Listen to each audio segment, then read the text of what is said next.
program Head Start. Program ini diperkenalkan oleh Kerajaan Amerika Syarikat pada tahun 1965. Di awalnya, ia merupakan program pada musim panas dan akhirnya berkembang menjadi sebuah program yang komprehensif untuk kanak-kanak. Program Head Start telah dirancang dan dikelolakan untuk membantu kanak-kanak yang datang dari kawasan mundur dan keluarga miskin. Matlamat program Head Start. Program ini mempunyai objektif yang luas dalam perkembangan dan hasil pembelajaran bagi kanak-kanak yang datang dari keluarga berpendapatan rendah. 4 domain utama yang ditekankan ialah sosial, emosi, kognitif dan juga fizikal, di mana untuk menghasilkan kanak-kanak yang berkembang secara menyeluruh. Matlamat utama program ini adalah membina kesediaan kanak-kanak ke sekolah dengan cara meningkatkan perkembangan kognitif dan sosial melalui perkhidmatan kesihatan, pendidikan, nutrisi, sosial dan keperluan lain yang dirasakan perlu.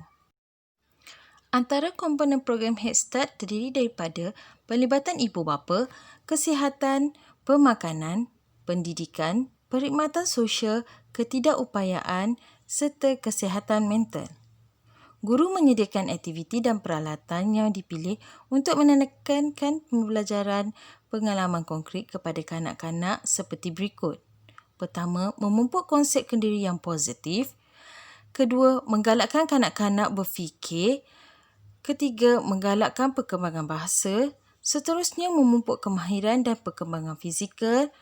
Menggalakkan ekspresi kreatif. Menghormati kepelbagaian budaya guru dan kanak-kanak, dan akhir sekali menggalakkan dan menunjuk cara tentang kesihatan, keselamatan dan amalan pemakanan. Program Head Start kurikulumnya berdasarkan seperti berikut.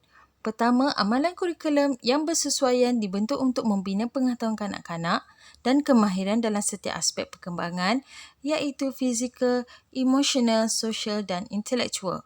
Selain itu, perancangan kurikulum meningkatkan pembelajaran sebagai proses interaktif. Aktiviti pembelajaran dan bahan hendaklah bahan daripada yang konkret serta boleh dilihat dan bersesuaian dengan kehidupan kanak-kanak. Program ini menyediakan peluang yang luas terhadap minat perkembangan dan keupayaan bukan daripada urutan kumpulan umur. Guru juga menyediakan pelbagai aktiviti dan peralatan bagi meningkatkan tahap kesukaran dan kerumitan kanak-kanak agar kanak-kanak dapat membina kemahiran dan kefahamannya. Aktiviti luar juga dirancang setiap hari supaya kanak-kanak dapat membina kemahiran motor kasar dan belajar tentang persekitaran. Pendekatan pengajaran guru mengikut pendekatan Head Start. Pertama, memantapkan dan mengekalkan keselamatan, kemahiran fizikal dan kecekapan intelektual, memupuk perkembangan sosial dan emosional, memantapkan hubungan positif dan produktif dengan keluarga, mengekalkan komitmen kepada profesional serta memastikan perjalanan program berjalan lancar, berfaedah dan bertanggungjawab kepada keperluan mereka yang terlibat. Berdasarkan kenyataan di atas, peranan guru Head Start lebih menyeluruh daripada peringkat kanak-kanak sehingga keluarga dan komuniti. Guru juga berperanan untuk mengenal pasti kelewatan pencapaian kanak-kanak menerusi intervensi. Program Montessori. Model pendidikan Montessori ini diasaskan oleh Maria Montessori pada tahun 1870 sehingga 1952 yang mana beliau merupakan seorang tokoh pendidikan di Rom. Beliau mempunyai pengalaman mengenai pendidikan kanak-kanak yang terencah akal. Sumbangannya terhadap kanak-kanak menjadikan Maria Montessori seorang tokoh yang terkenal kerana beliau seorang doktor.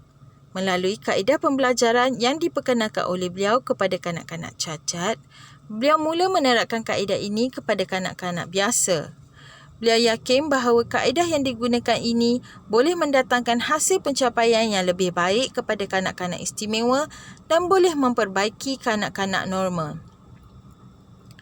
Mengikut kajian yang dilaksanakan oleh Montessori, kita dapat lihat semua kanak-kanak yang berusia 3 hingga 6 tahun mempunyai ciri-ciri yang universal dalam kehidupan mereka.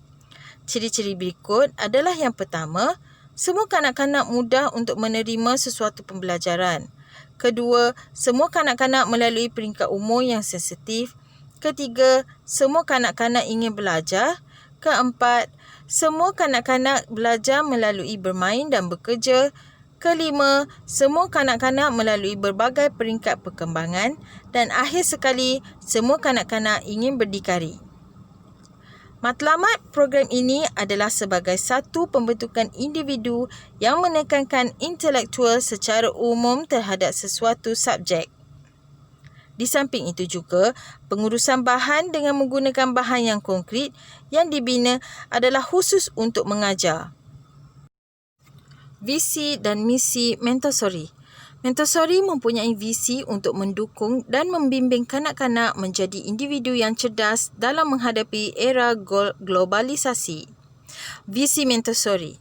Preschool Montessori menyediakan lingkungan pembelajaran Montessori, mencerdaskan anak dengan mendorong cara pembelajaran yang tersendiri untuk mempersiapkan kanak-kanak menjadi warga negara yang bertanggungjawab.